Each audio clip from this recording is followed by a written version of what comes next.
الله الرحمن الرحيم الحمد لله رب العالمين خالق الخلائق أجمعين وباعث الأنبياء والمرسلين والصلاة والسلام على خاتم النبيين وشفيع المذنبين ورحمة للعالمين أبي القاسم محمد وعلى أهل بيته الطيبين الطاهرين المعصومين ولعنة الله على أعدائهم أجمعين إلى يوم الدين. اللهم كن لوليك حجة ابن الحسن صلواتك عليه وعلى آبائه في هذه الساعة وفي كل ساعة وليا وحافظا وقائدا وناصرا ودليلا وعينا حتى تسكنه أرضك طوعا وتمتعه فيها طويلا. أوصيكم عباد الله ونفسی بتقوى اللہ. بسم اللہ الرحمن الرحیم. تہران کی مرکزی نماز جمعہ آج شورائے نگہبان کے سیکریٹری آیت اللہ احمد جنتی کی امامت میں ادا کی گئی، جس میں نمازیوں کی ایک بہت بڑی تعداد نے شرکت کی. تہران کے خطیب جمعہ نے نماز کے خطبوں کے آغاز میں نمازیوں کو تقوی الہی اختیار کرنے کی سفارش کرتے ہوئے گناہوں سے اجتناب کرنے کی نصیحت کی. آیت اللہ احمد جنتی نے جہاد اور اسلام میں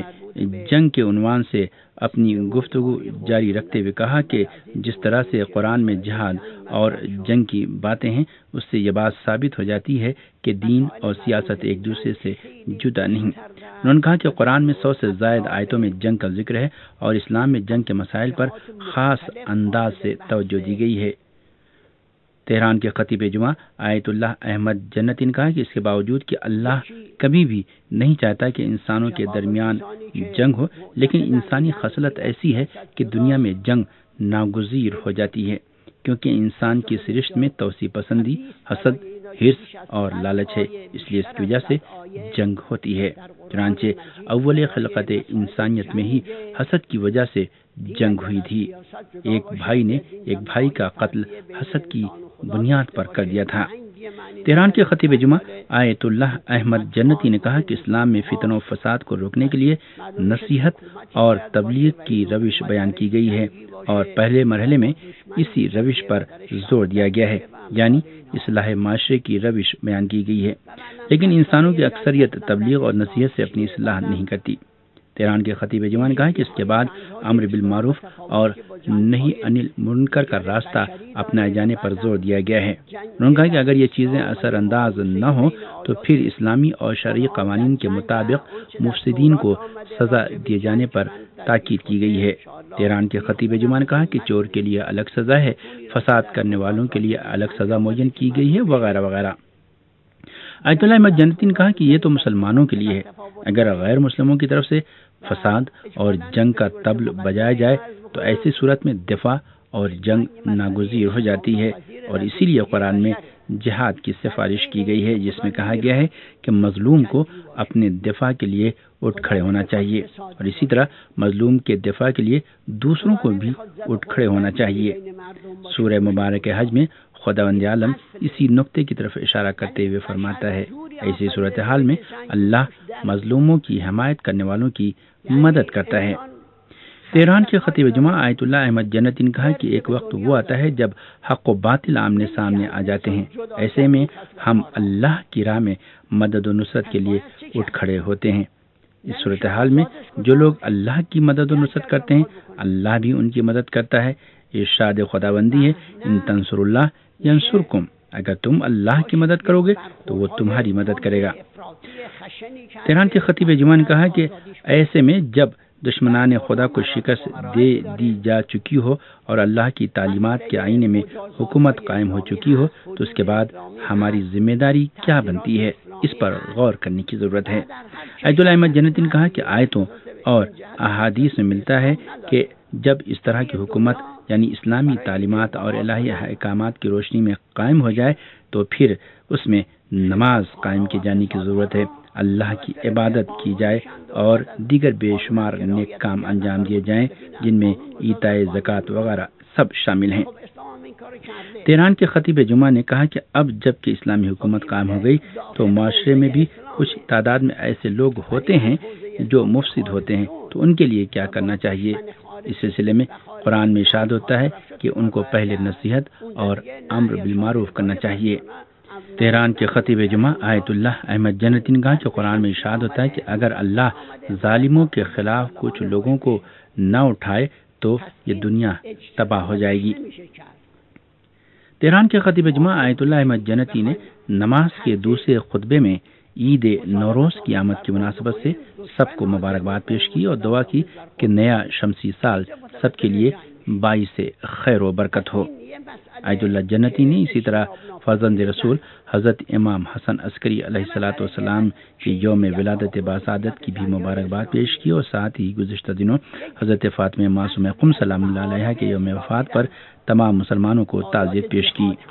تہران کے خطیب جمعہ نے سائنس اور ٹیکنالوجی کے میدان میں اسلامی جمہوریہ ایران کی ترقی و پیش رفت کا ذکر کرتے ہوئے کہا کہ یہ سب کچھ خود اعتمادی کی وجہ سے ممکن ہوا ہے۔ انہوں نے کہا کہ امام خمینی رضوان اللہ تعالی علیہ نے اسلامی انقلاب کی کامیابی کے بعد جس چیز پر سب سے زیادہ فوری طور پر تاکید فرمائی تھی وہ قوم کے اندر خود اعتمادی پیدا کرنے کی ضرورت تھی۔ امام خمینی نے فرمایا تھا کہ خود اعتمادی کے ذریعے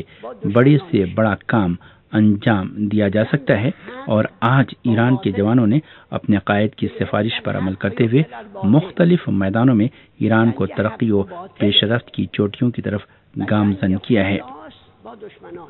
تہران کے خطیب جمعہ آیت اللہ احمد جنتی نے علاقے میں اپنے حق کے لیے اٹھ کھڑے ہونے والے لوگوں، عوام اور قوموں پر حکومتی گماشتوں اور بڑی طاقتوں کے ایجنٹوں کے حملوں کی مذمت کرتے ہوئے کہا کہ شمالی افریقہ اور مشرق وسطی میں عوامی بیداری کی یہ جو لہر اٹھی ہے یہ امریکہ کی سرحدوں کو بھی عبور کر لے گی۔ تہران کے خطیب جمعہ نے کہا کہ اب امریکہ کا زوال قریب ہے اور بہت جلد وہ سقوط کر جائے گا۔ آیت اللہ احمد جنتی نے لیبیا کے ڈکٹیٹر معمر قذافی کو ایک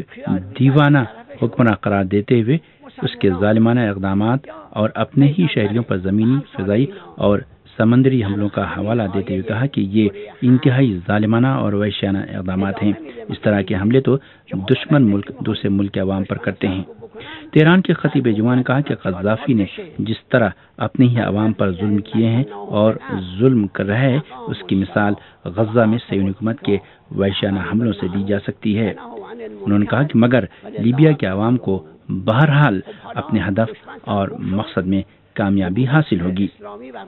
تہران کے خطیب جمعہ آیت اللہ احمد جنتی نے اسی طرح بحرین کے مسائل کا حوالہ دیتے ہوئے کہا کہ باوجود اس کے کہ بحرین کی اکثر آبادی شیعہ مسلمانوں کی ہے مگر ان کے ہر طرح کے حقوق سے انہیں ہمیشہ محروم رکھا گیا اور اب وہ اٹھ کھڑے ہوئے ہیں، اور جب بحرین کی شاہی حکومت اپنا زوال یقینی طور پر دیکھنے لگی تو اس نے اپنا اقتدار بچانے کے لیے سعودی عرب سے مدد مانگی اور سعودی عرب کی فوج نے بحرین کے داخلی معاملات، مسائل اور امور میں مداخلت کرتے ہوئے لوگوں کا قتل عام شروع کر دیا۔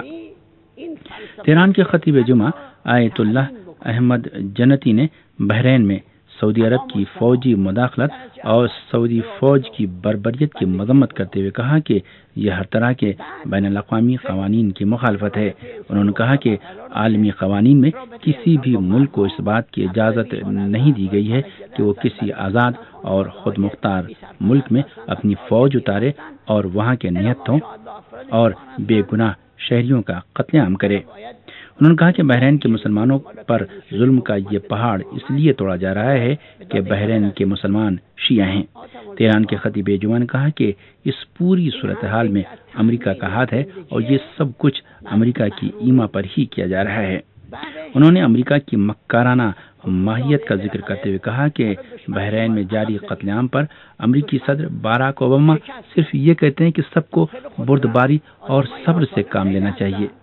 آیت اللہ احمد جنتی نے بحرین کی افسوسناک صورتحال پر علماء اسلام کو مخاطب کرتے ہوئے کہا کہ اس سنگین صورتحال میں علماء اسلام، عمائدین اور زعماء پر ذمہ داری عائد ہوتی ہے کہ وہ بحرین کے عوام پر ہو رہے مظالم کو فوری طور پر روکنے کے لیے اقدامات کریں۔ تہران کے خطیب جمعہ آیت اللہ احمد جنتی نے اسی طرح جاپان میں آنے والے زلزلے اور سونامی کا بھی ذکر کرتے ہوئے کہا کہ یہ بہت ہی وسیع اور ہولناک حادثہ ہے۔ ہم جاپانی عوام کی مصیبت میں ان کے ساتھ ہیں اور پوری عالمی برادری کو چاہیے کہ اس موقع پر جاپانی عوام کے دکھ، درد اور مصائب و آلام میں شریک ہو اور ان کا دکھ بانٹے اور ان کی مدد کرے۔ تہران کے خطیب جمعہ آیت اللہ احمد جنتی نے کہا کہ اسلامی جمہوریہ ایران نے پہلے ہی جاپان کے لیے اپنی ہر طرح کی مدد اور امداد کا اعلان کیا ہے اور اب بھی وہ کسی طرح کی بھی مدد سے دریغ نہیں کرے گا۔ تہران کے خطیب جمعہ نے آخر میں دعا کی کہ خدا سب کی مصیبتوں، ان کے آلام و مصائب کو جلد سے جلد آسان اور برطرف کرے۔ اعوذ باللہ من الشیطان الرجیم، بسم اللہ الرحمن الرحیم، اذا جاء نصر اللہ والفتح رأيت الناس يدخلون في دين الله أفواجا فسبح بحمد ربك واستغفره إنه كان توابا، وصلى الله على محمد وآل محمد۔